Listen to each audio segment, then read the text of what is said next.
Kuba sisazi sivile nokufa, abantu abadala abaneminyaka engamashumi amathandathu nangaphezulu ngabona bachaphazeleka kakhulu mhlawumbi ihlasele amalungu emizimba yabo i-coronavirus. Nabo ke banezifo esezikhona emzimbeni yabo ezifana nesifo se-high, iswekile njalo njalo.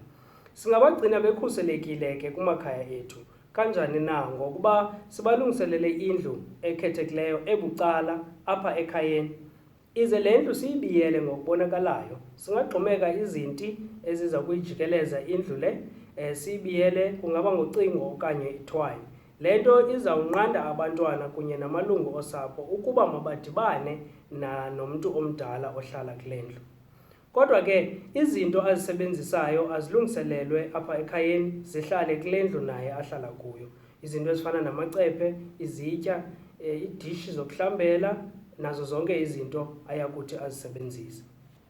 Singamphelela ke njengamalungu osapho simphathele yonke into namanzi, kodwa xa sukube simgalelela siqinisekise ukuba yena uyaziphakela ngokwakhe, azihlambele ngokwakhe izitya zakhe, ukwenzela into yobana izinto esiziphathileyo thina ngezandla zethu njengolungu losapho yena angazibambi ngezandla zakhe, hleze kuthi kanti zinentsholongwane ivirus ize imchaphazele naye.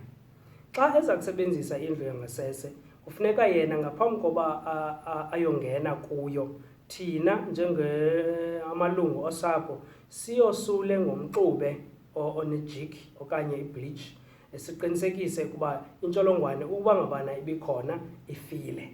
Siyosule ngalo mxube siqinisekise into yobana kucocekile ngaphambi koba angene. Kananjalo naxa sele ephuma naye asebenzise isanitizer okanye ahlambe ngamanzi anesephu isithuba esingange-20 seconds.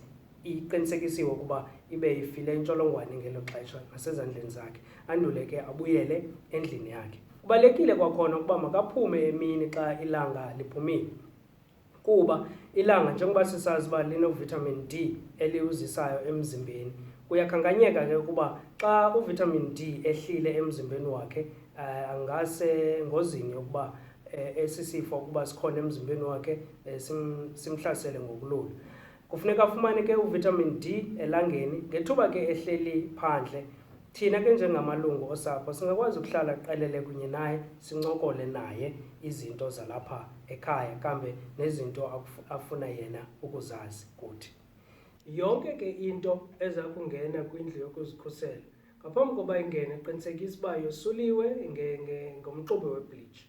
Ukuba ke ibleach ayikho ekhayeni ungayibeka elangeni isithuba esingangeyure ukuya kwiiyure ezimbini. Ngaloo ndlela iyafa intsholongwane. Sisonke singayilwa siyoyise i-coronavirus. Enkosi.